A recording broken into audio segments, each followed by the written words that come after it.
हिंदू, मुसलमान, उत्तर के विभिन्न समुदाय और धर्म, दक्षिण के विभिन्न समुदाय और धर्म, इनको इस्लाम का भारत आना, इसको जानने के बाद अब हम चलते हैं उस पक्ष की ओर जो इस अध्याय का मुख्य पहलू है, और वह है सूफी मत।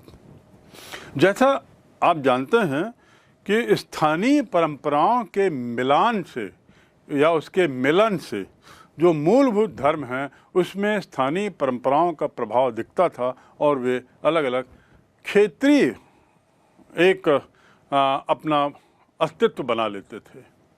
इस्लाम धर्म के अंदर रहते हुए भी उनमें भिन्नताएं दिखती थीं, जैसे कि वैदिक परंपराओं के अंदर या हिंदू धर्म के अंदर।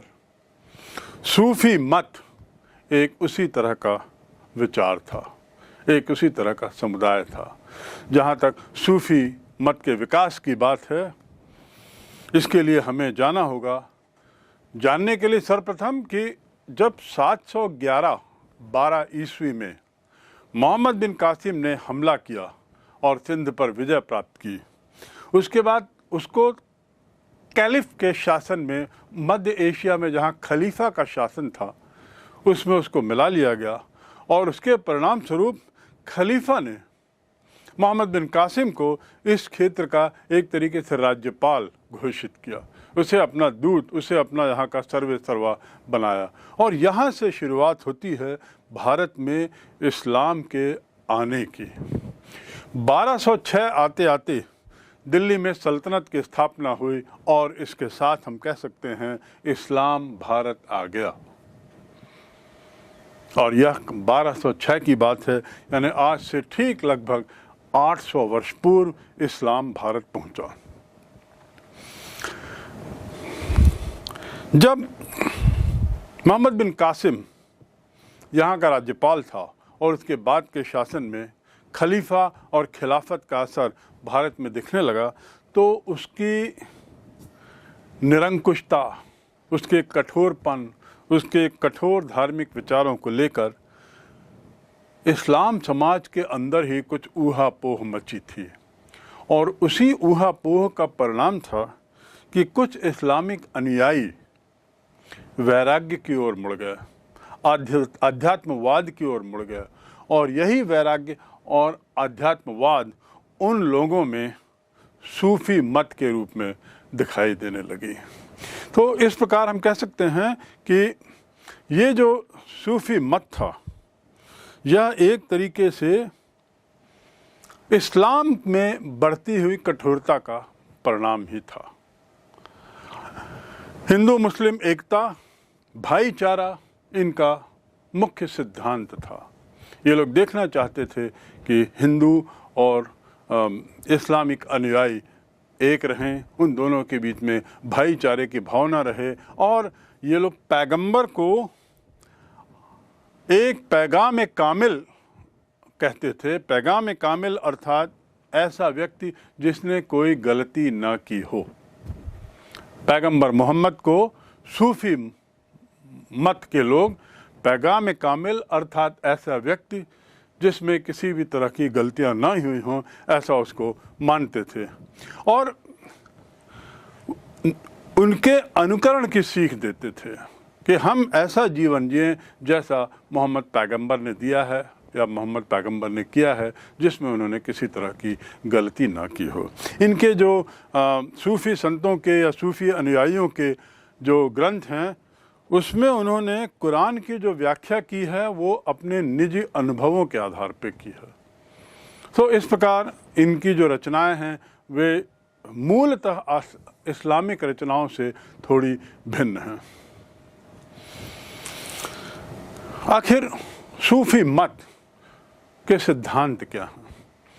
जैसा इस्लाम के सिद्धांतों की बात की, 5 इसके स्तंभ हैं, उसी प्रकार सूफी मत के सिद्धांत क्या हैं? इनके भी ऐसे अपने दर्शन हैं, और उसमें पहला है कि ये कहते थे कि एकेश्वरवाद, यानी ईश्वर एक है, चाहे वो अल्लाह हो चाहे ईश्वर हो, वह एक है, अलग अलग नाम हैं। चाहे वो परमात्मा हो, अल्लाह हो, वही सर्वोच्च है, वही सर्व विद्यमान है, और वही सर्वव्यापक है। दूसरा सिद्धांत उनका था कि अल्लाह को पूर्ण समर्पित करें। यदि हमें इस सांसारिक जीवन से, उसके जीवन साइकिल से, जीवन चक्र से हमें मुक्ति पाना है तो हमें अपने को अल्लाह को पूर्ण समर्पित कर देना होगा, तभी हमें उनकी दया मिलेगी। तीसरा उनका मत था कि उस रास्ते तक जाने के लिए एक पीर का होना आवश्यक है। सूफी मत के अनुयायी के लिए आवश्यक था कि उसका एक पीर हो, पीर यानी गुरु, और गुरु की मदद से वह अल्लाह तक पहुंच सकता है, क्योंकि गुरु ही मुरीद को उस रास्ते तक पहुंचाने में मदद कर सकते हैं। मुरीद यानी शिष्य यानी अनुयायी। इबादत का तरीका भी उनका एक अलग होता था, जिसमें उनका यह इस बात पर बहुत बल था कि ईश्वर की आराधना, ईश्वर की प्रार्थना बहुत आवश्यक है। तो इस प्रकार उनका ईश्वर एकेश्वर पे विश्वास, पीर पर विश्वास और उसके साथ ही समर्पण की भावना, ये उनके लिए बहुत सूफी मत की का बहुत अहम मंतव्य था। सूफी मत की शिक्षा में उनकी अगली शिक्षा है सच्चे दिल से नमाज पढ़ना, सच्चे दिल से अल्लाह को याद करना, और यही अल्लाह तक पहुंचने का एकमात्र मार्ग है। आखिरी 3 शिक्षाओं में उनका यह भी कहना था सूफी लोगों का कि अल्लाह हर एक के लिए दयालु है, सबको समान मानता है, सब अल्लाह के बंदे हैं, और इसलिए किसी भी तरह का वह भेदभाव अल्लाह नहीं करता, ऐसा उनका कहना था। इसीलिए किसी डरने की ज़रूरत नहीं है, और अच्छे कार्यों से उनके और निकट पहुंचने का हर एक मुरीद को, हर एक सूफी को हर एक व्यक्ति को प्रयास करना चाहिए। सांसारिकता के त्याग पर सूफी लोगों ने काफ़ी बल दिया, सूफी संतों ने, सूफी पीर ने। सांसारिकता का त्याग यानी जो संसार का जो मोह माया है उससे दूर रहने के लिए उन्होंने कहा, उसका परित्याग करने के लिए किया, किसी तरह का लगाव ना हो, ऐसा उनका कहना था। और अल्लाह की को पाने की सतत कोशिश में ये सांसारिकता आड़े आती है, इसलिए दूर रहना जरूरी है। इनकी शिक्षाओं के में यह भी समाहित था कि भगवान तक पहुंचने का मार्ग, अल्लाह तक पहुंचने का मार्ग सबसे बढ़िया है संगीत के माध्यम से, और संगीत इसी प्रकार उनके भक्ति प्रेम का एक बहुत अहम हिस्सा हो गया। उनका कहना था कि यदि हम अल्लाह से प्रेम करें और भक्ति यानी अपने को अल्लाह पर समर्पित कर दें, संगीत का माध्यम अपनाएं, तो मन में बुरे विचार नहीं आते, और यही ईश्वर को पाने की पहली कुंजी है, ऐसा सूफी संतों का मानना था। अंतिम उनकी शिक्षा का हिस्सा था कि मानव धर्म सर्वोच्च सर्वश्रेष्ठ धर्म है। हमें हर व्यक्ति की सेवा करनी चाहिए। व्यक्ति सेवा यह परम धर्म है और सबके लिए समान है, और जैसा मैंने कहा सब अल्लाह के बंदे हैं, इसलिए मानव धर्म को सर्वश्रेष्ठ धर्म का दर्जा इन सूफी संतों ने दिया। इनकी शिक्षाओं के बाद अब हम आते हैं कि भारत में सूफी संत या भारत में सूफी मत कैसे फैला, उसका क्या प्रभाव हुआ। जब भारत की बात करने पर हम गजनी की ओर जाते हैं। मोहम्मद गजनी जब भारत आया तो उसके साथ या उसके बाद पीर संतों का या संतों का, सूफी संतों का आना शुरू हुआ।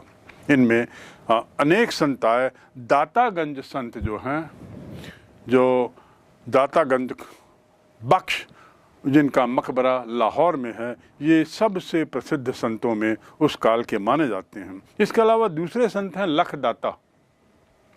लखदाता संत जिनकी मृत्यु मुल्तान में हुई 1180 में, ये उन प्रसिद्ध संतों की परंपराओं में से एक थे जो इस काल में भारत आए। इसके अलावा और भी कई संत आए, लेकिन मूल रूप से 12वीं शताब्दी से 15वीं शताब्दी तक सूफी मत का विकास धीरे धीरे होता रहा।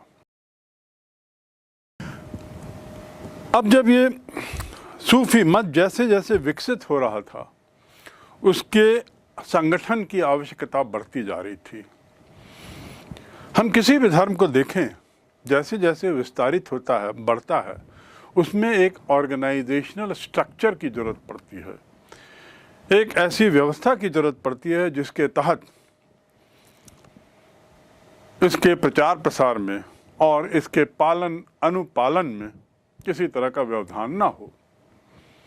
तो यही बात सूफी मत के साथ थी। और हम इसमें बात करें तो सूफी मत में, सूफी धर्म में खानकाह और सिलसिला, ये दो शब्द बहुत अहम हैं। खानकाह फारसी शब्द है जिसका अर्थ है आश्रम।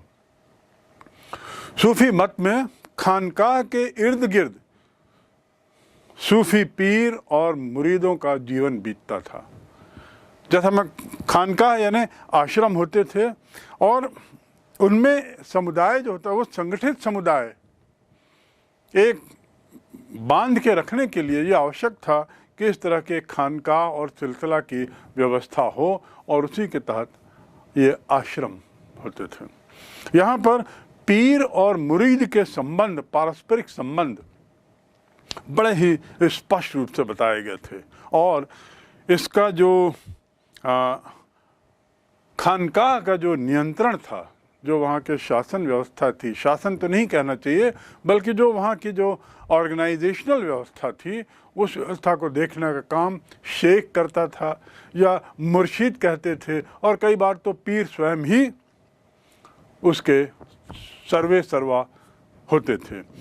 इनका नियंत्रण जो इन लोगों के हाथों में होता था, पीर और मुरीद के संबंध एक कड़ी के समान होते थे, सतत रूप से इसकी कड़ी हो और उसमें लगातार जो उस कड़ी का जो सबसे पहला लिंक होता था वह पैगंबर मोहम्मद को माना जाता था।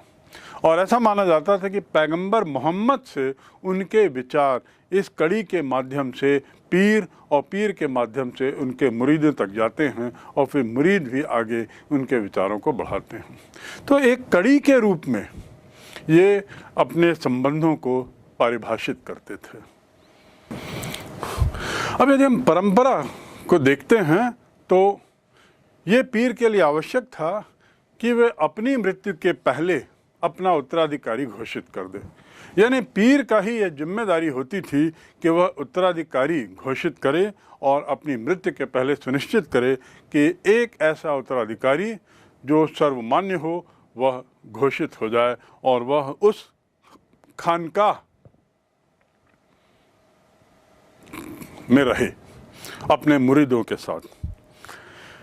पीर के द्वारा घोषित किए गए उत्तराधिकारी को वली कहते थे और वली का कार्य था कि वह इस काल में अपने उत्तराधिकारी के घोषित होने से लेकर अपने पीर के स्वर्गस्थ होने तक की मृत्यु तक वह पीर की परंपराओं को, पीर के विचारों को, पीर की शिक्षाओं को सीखे और स्वयं पीर बनने पर उसे आगे बढ़ाए।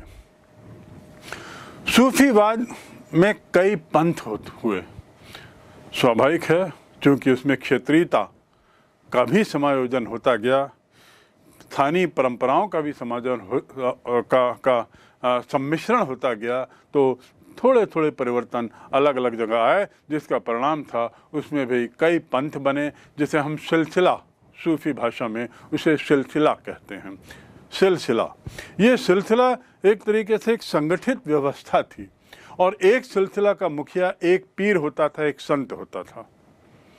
तो एक संत के मातहत वह संगठित व्यवस्था सिलसिला कहलाती थी। और जैसा पूर्व में बताया गया, ये एक तरीके की कड़ी थी, एक तरीके की जंजीर थी, जिसकी पहली कड़ी को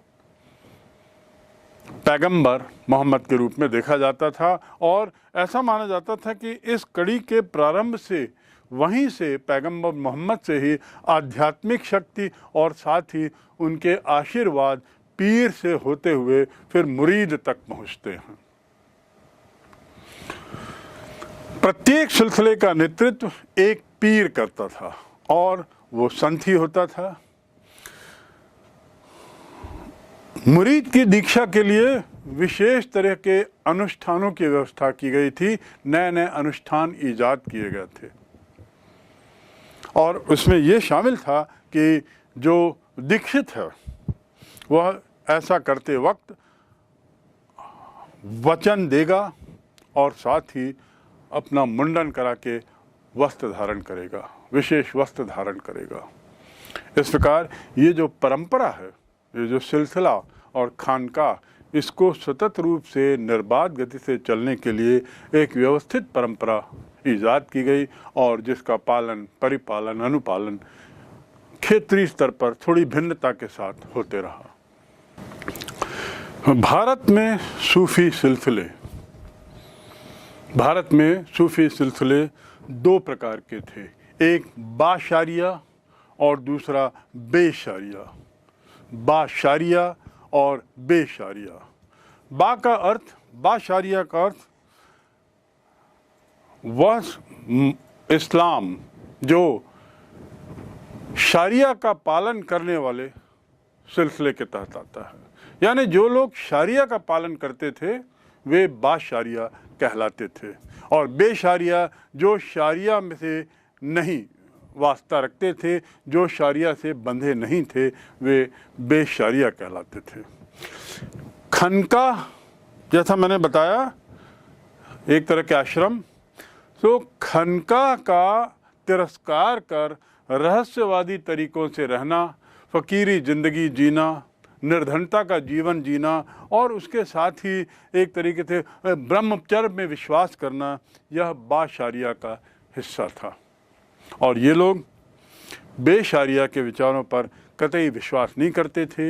इन लोगों को बाशारिया के इसके जो अनुयायी थे, जो बेशारिया के जो अनुयायी थे, इन्हें कलंदर, मदारी और मलंग, हैदरी आदि उपनाम दिए गए थे। तो बेशारिया और बाशारिया दो अलग अलग तरह के सिलसिलों का प्रादुर्भाव भारत में हुआ। ये लोग शारिया की अवहेलना भी करते थे और बाशारिया सूफियों से अलग थे। शारिया क्या है? पूर्व में बताया गया है कि शारिया शासन व्यवस्था है, शासन कैसे चलाना और इसका अनुपालन कैसे करना यह बताया। कुरान शरीफ व हदीस पर आधारित मुस्लिम समुदाय को निर्देशित करने वाला कानून, कुरान शरीफ व हदीस पर आधारित मुस्लिम समुदाय को निर्देशित करने वाला कानून कहलाता है शारिया। बाद में इसमें कियास और इज्मा ये भी कानून के स्रोत बन गए और इस प्रकार कालांतर में समय के साथ साथ हमारे पास इनके तीन स्रोत हो गए, शरिया के पहला हदीस, दूसरा इज्मा, तीसरा कियास। और इस प्रकार शरिया का जो उद्भव है, शरिया का जो विकास है, वो इन तीन से भारत में माना जाता है। अगला बिंदु, दोनों प्रकार के जो सिलसिले जिसकी हमने चर्चा की है, बेशारिया और बाशारिया, ये सिलसिले भारत में पनपे और इनमें सबसे ज़्यादा चिश्ती, सुहरावर्दी, कादरी, नक्शबारी ये प्रमुख माने गए। समय के साथ बाद में फिर दो और समुदाय यहाँ पर आए जिनमें संतरी और फिरदौसी थे। तो इस प्रकार ये 6-7 तरीके के सिलसिले भारत में आए, लेकिन 13वीं और 14वीं शताब्दी में जहाँ अन्य सिलसिले एक तरीके से लुप्त प्राय हो गए, चिश्ती और सुहरावर्दी ये दो सिलसिले यहाँ सबसे ज़्यादा प्रचलित हुए, सबसे ज़्यादा मान्य हुए। बेशारिया, बाशारिया, इनको जानने के बाद और इनके बारे में समझने के बाद अब हम आगे बढ़ते हैं। सिलसिला भी एक तरह के उनके ऑर्गेनाइजेशनल स्ट्रक्चर का एक हिस्सा था। उनका जो ढांचा था सूफी समाज का, सूफी परिवार का, उस ढांचे का एक हिस्सा था। और सिलसिलों में कुछ सिलसिले कुछ ज़्यादा ही प्रसिद्ध हुए, वैसे भारत में कई सिलसिले बने। सिलसिला इतने सारे होने का एक कारण तो ये था कि क्षेत्रीय या स्थानीय परंपराओं का जो समायोजन कर इन्होंने किया, उसके कारण थोड़ी भिन्नता इनमें आई। चिश्ती सिलसिला इसमें सर्वाधिक प्रसिद्ध है और इसहाक सामी चिश्ती इसके संस्थापक थे। भारत में मोइनुद्दीन चिश्ती के कारण यह सिलसिला सबसे ज़्यादा प्रसिद्ध हुआ। चिश्ती सिलसिले के बाद दूसरा है सोहरावर्दी। सोहरावर्दी सिलसिला, इसके संस्थापक शेख बहानुद्दीन जवारिस थे और प्रणेता जो थे, जो भारत में जिन्होंने इसके लिए किया, वे थे शिहाबुद्दीन सोहरावर्दी। ये दो सिलसिले भारत में सर्वाधिक लोकप्रिय हुए। लेकिन इसके बाद कुछ और सिलसिलों का भी नाम लेना आवश्यक है, जिसमें एक है कादरी सिलसिला। कादरी थोड़ा प्रतिक्रियावादी सिलसिला था। प्रतिक्रियावादी का अर्थ कि वह इस्लाम के पुरानी जो विचार थे, इस्लाम के जो मूल विचार थे, उनको वापस लाना चाहता था और उसके लिए प्रयासरत था। इस्लाम की प्रतिष्ठा को वापस बुलाना चाहता था और उसके लिए यह कादरी सिलसिला जिम्मेदार था। उसको पुनर्जीवित करना, उसके पुराने बातों को सामने लाना, यह उसके लिए एक बहुत अहम उसका उद्देश्य था। और इसके सबसे अच्छे, सबसे प्रसिद्ध जो भारत में संस्थापकों में थे, वे थे मोहम्मद गौस। चौथा सिलसिला नक्शबंदिया सिलसिला कहलाता है। नक्शबंदिया सिलसिला भारत में इसका प्रवेश देर से हुआ, थोड़ा विलंब से आया यह सिलसिला, और विलंब से आने के कारण इसकी जो परंपराएं थीं वह भी विलंब से यहाँ शुरू हुई और थोड़ा ये क्षेत्रीय रहा। ख्वाजा बाकी बिल्लाह इसके संस्थापक माने जाते हैं। इन सिलसिलों की बात करने का उद्देश्य ये है कि हमको ये जानना चाहिए कि जो सूफी परंपराएं थीं वो कैसे समाहित होती थीं, कैसे नियोजित होती थीं और कैसे वे सामने अनुयायियों तक पहुंचाई जाती थी और परंपरागत कैसे बनाई जाती थी। 12वीं शताब्दी में सूफी सिलसिलों में चिश्ती को सबसे ज़्यादा प्रसिद्धि मिली और इस चिश्ती सिलसिले के जो प्रमुख संत थे, इनके नाम और विस्तृत विवरण इस प्रकार है। शेख मोइनुद्दीन चिश्ती, जिनकी मृत्यु 1225 में हुई और इनका दरगाह अजमेर राजस्थान में है, जिसका विस्तृत विवरण हम थोड़ा बाद में पढ़ेंगे। दूसरे थे ख्वाजा कुतुबुद्दीन बख्तियार काकी।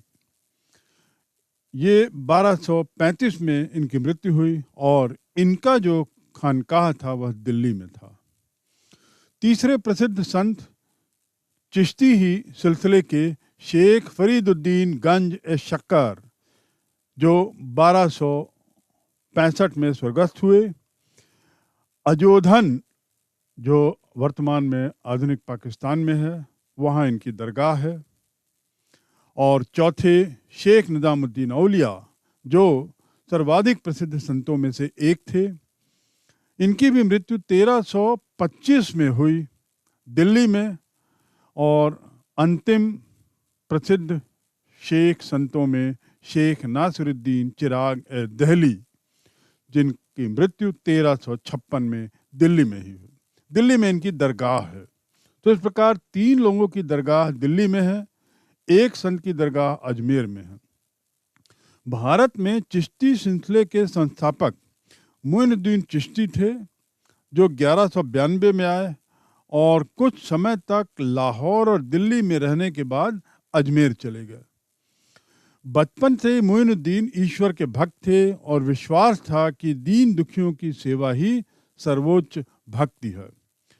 शेख मोइनुद्दीन के प्रसिद्ध शिष्यों में बख्तियार काकी हैं, जिनका नाम ऊपर लिखा हुआ है, और दूसरे शिष्य थे फरीदुद्दीन गंज शकर। फरीदुद्दीन की गतिविधियां मुख्य रूप से हौसी और अजोधन, जो वर्तमान पाकिस्तान में वहाँ थी, और उनका दृष्टिकोण अत्यधिक व्यापक, उदार और संयम वाला था।